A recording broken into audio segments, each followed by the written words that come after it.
Hi, this is Jada Wilson, and I would like to thank you for spending your time to review my presentation. My chosen population of interest is medically indigent adults with mental illness, with access to care being my chosen issue of concern. My practicum experience setting was a rural free clinic in Anniston, Calhoun County, Alabama. Nationally, 21% of adults are diagnosed with some form of mental illness. This staggering percentage does not account for the people who have not had access to screening, diagnosis, and treatment. A 2021 study of over 50,000 people concluded that 50% of participants delayed or omitted mental health treatment due to cost. In Alabama, 56.5% of people diagnosed with mental illness have received no treatment, and again, this does not account for the people who have never been identified as having mental illness.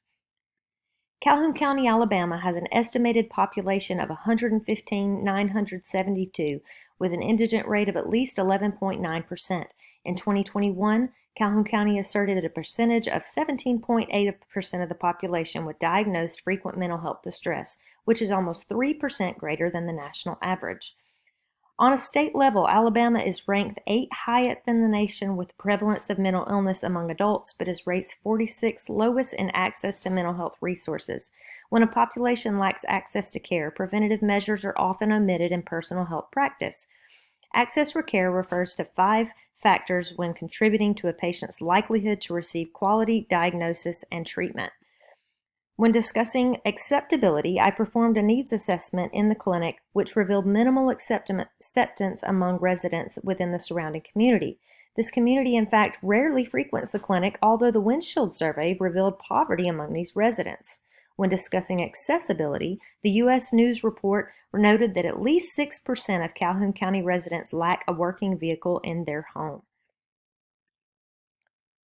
The United States mean value for mental health providers per 100,000 population is 284, but Alabama is the least healthy state with only 120.8 providers. Lack of providers is directly related to the suicide rate in an area, with suicides rates in the United States being 14.58 per 100,000, but Calhoun County is 21.79 per 100,000. Overwhelmingly, the most prominent barrier to access to mental health services among these people is lack of affordability.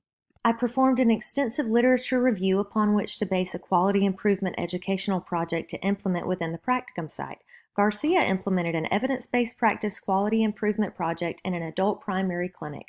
The author initiated a protocol for using a GAD-7 assessment tool on all patients to increase early identification and improve management of generalized anxiety disorder, and the study demonstrated clinical significance of 68.7% of patients not having a treatment plan in place that correlated with the evidence-based practice for the GAD-7 score.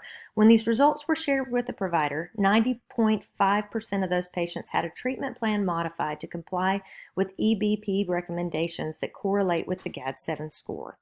Similarly, Flores et al. And Amos implemented screening protocols among indigent clients in free clinics and homeless shelters. Both studies provided further evidence to the value of implementation of a standardized screening protocol for prompt identification and treatment of clients with mental illness. Goldberg et al., Ye and Lin, and Massey et al. All researched mindfulness-related therapies on depression, anxiety, and borderline personality disorders. Results of all 3 studies support mindfulness as being considered for integration into evidence-based treatment plans for various chronic physical and mental diagnoses. In comparison, Toussaint et al. Performed a randomized control trial comparing the benefits of deep breathing, guided imagery, and progressive muscle relaxation. Follow-up assessment after 20-minute relaxation exercise revealed statistically significant increases in states of relaxation for all 3 activities versus the relaxation score of the control group. Harmanshian Budak and Lee et al. Examined the effectiveness of motivational interviewing techniques on medication adherence, hope, and psychological well-being in patients with mental illness. The researchers found statistically significant increases in these factors in 6 to 8 weeks of therapy. Lee et al. Took this research further to evaluate if addressing specific stressors in interviews was superlative therapy to basic motivational interview. The conclusion of the study implied that explicitly addressing specific social stressors may be beneficial adjunct to treatment of mental health issues. Various needs assessments were performed within the practicum setting. The gap analysis revealed that there was no protocol in place in the clinic for standardized screening of mental illness for all clients. The SWOT analysis noted that the strength of offering bilingual, culturally competent care, the weakness of having no African American representation, the opportunity presented by the proposed clinic expansion next year. The threats, however, are profound and include Alabama's refusal to expand Medicaid, an abundance of unregulated drug rehabs, limited referral pool, and lack of trust among the African Americans in the surrounding community. The windshield survey of the community immediately surrounding the clinic displays signs of poverty, drugs, and violence, but also provides a mecca of Christian churches and drug rehabs. Key informant interviews revealed several common themes of barriers encountered by people with mental illness in Calhoun County and include religious stigma, expensive mental health treatments such as talk therapy. Also, addiction and mental illness are often treated as independently separate of one another. For example, the hospital setting will only focus on the diagnoses, not including addiction, but the rehab programs only address getting clean rather than also treating the roots of addiction, such as depression, anxiety, and mood disorders. The theoretical frameworks for this project include Madeline Leninger's culture care theory, which involves taking a non-judgmental approach and wide worldview to relate to people where they are. Nursing is a dynamic field of study and practice that takes into account culture, social change, and multiple factors that influence health and well-being. The borrowed theoretical framework for this project was Kurt Lewin's change theory, which proposes a three-step model of behavior change: unfreezing, change, refreeze, which requires old habits to be replaced with superlative ones. Illness as an agent shows no discrimination toward the susceptible host it can infect and affects people of all ages, races, religious affiliations, and nationalities. The indigent present increased susceptibility due to poverty, low education level, lack of health literacy, rurality, and stigma. The environment of rural Calhoun County, Alabama is a healthcare provider shortage area and lacks the infrastructure to provide consistent and competent mental health services to those in need. Prevention of an exacerbation of mental illness is multifaceted. Primary prevention begins by incorporating wellness practices into daily life, including deep breathing, meditation, and talk therapy. Secondary prevention includes screening for mental illnesses such as anxiety and depression. Tertiary care involves hospitalization and pharmaceuticals, to name a few.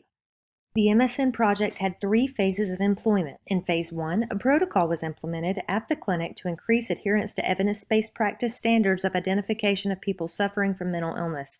Questionnaires were designed in English and Spanish and included PHQ-9 and GAD-7 questionnaires, and each patient was prompted to complete the page before being seen by the provider. Phase 2 consisted of an interactive activity during which the patient and their family members were invited outside to an area prepared for the activity. Comfortable chairs were set up around a shaded picnic table for a warm, inviting, low-pressure atmosphere. Relaxing music was playing quietly in the background.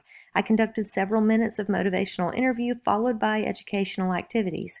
First, the patient was led in box breathing. Next, the mindfulness technique was employed using the 5-4-3-2-1 method of centering. A baby bunny was introduced during the 4 things you could touch, which added the AAI element of stress reduction. Then, PMR was accomplished via YouTube video. The patient was given a concise evaluation to fill out, as well as a goodie bag, bracelet, and a folder with a mental illness pamphlet and supplemental instruction sheets for continued practice at home for deep breathing and PMR. Phase 3 involved hosting a lunch and learn event for the staff of a collaborating agency. This agency sees upwards of 100 to 120 indigent clients daily, most of whom are homeless and many of whom frequently display overt signs of mental illness. A meal was prepared for the staff members, and each was provided a folder with instruction sheets for box breathing, mindfulness, and PMR, and led through each exercise by myself. Each member was given a 5-4-3-2-1 bracelet and a goodie bag.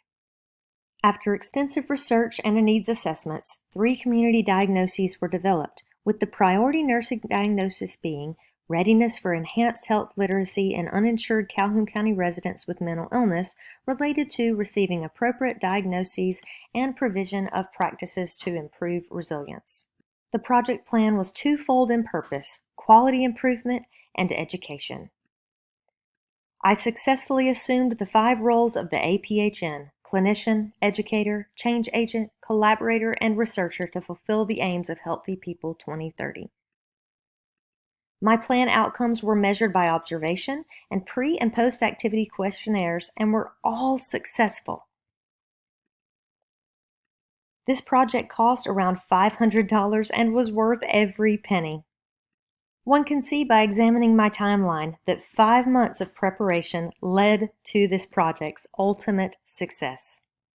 I encountered several challenges upon implementation of each phase of the project, including inclement weather, language and cultural barriers, and assuring a competent bilingual translator, staff resistance, and difficult clients. But each of these barriers was overcome.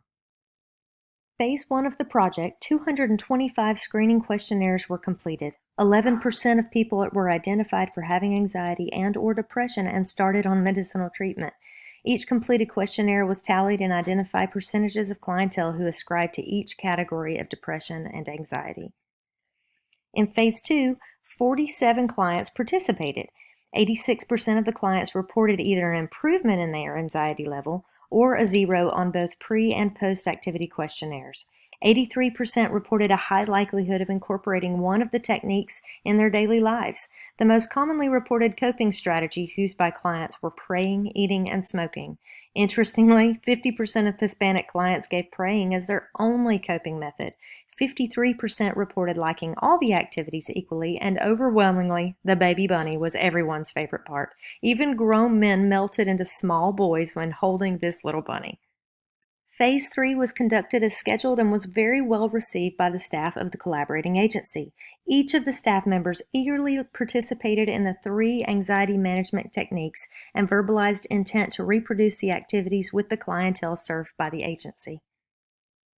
Should one desire to conduct a similar activity in the future, my recommendations would include definitely having a bilingual assistant, as this proved invaluable to the success of the project in the free clinic setting. Next, plan for a very private place to conduct the motivational interview to allow patients to be as vulnerable as they feel comfortable. And lastly, be adaptable in the order in which the exercises are taught. For example, when a patient opened up about having trouble sleeping, I segued into the progressive muscle relaxation technique first, as this technique is scientifically proven to help with sleep. If the patient revealed problems with panic-related tachycardia, I taught the deep breathing exercise, which lowers heart rate. This promoted smooth flow of conversation. In my opinion, and as confirmed by the data, this project was an overwhelming success. This project brought light to the stigmatized, nuanced sector of human. In my opinion, and as confirmed by the data, this project was an overwhelming success. This project brought light to the stigmatized, nuanced sector of human wellness called mental health. Potentially life-changing techniques were taught, consistent in-clinic screening was implemented, and individuals were identified and therefore treated for mental health issues. The free clinic intends to continue the screening protocol as well as incorporate many of the workshop techniques into regular clinic practice. The above quote summarizes my intentions with this project: to encourage people that they are not alone and do not have to suffer silently. My goal was to be an ear to listen, a hand to uplift, and a teacher to provide techniques to help people out of their holes of depression and anxiety. The techniques I taught are ones that I have incorporated into my everyday life, and they've proven beneficial to me. I believe this project was successful in meeting my personal goals as well as the teaching objectives I set forth. Thank you all so much for your time.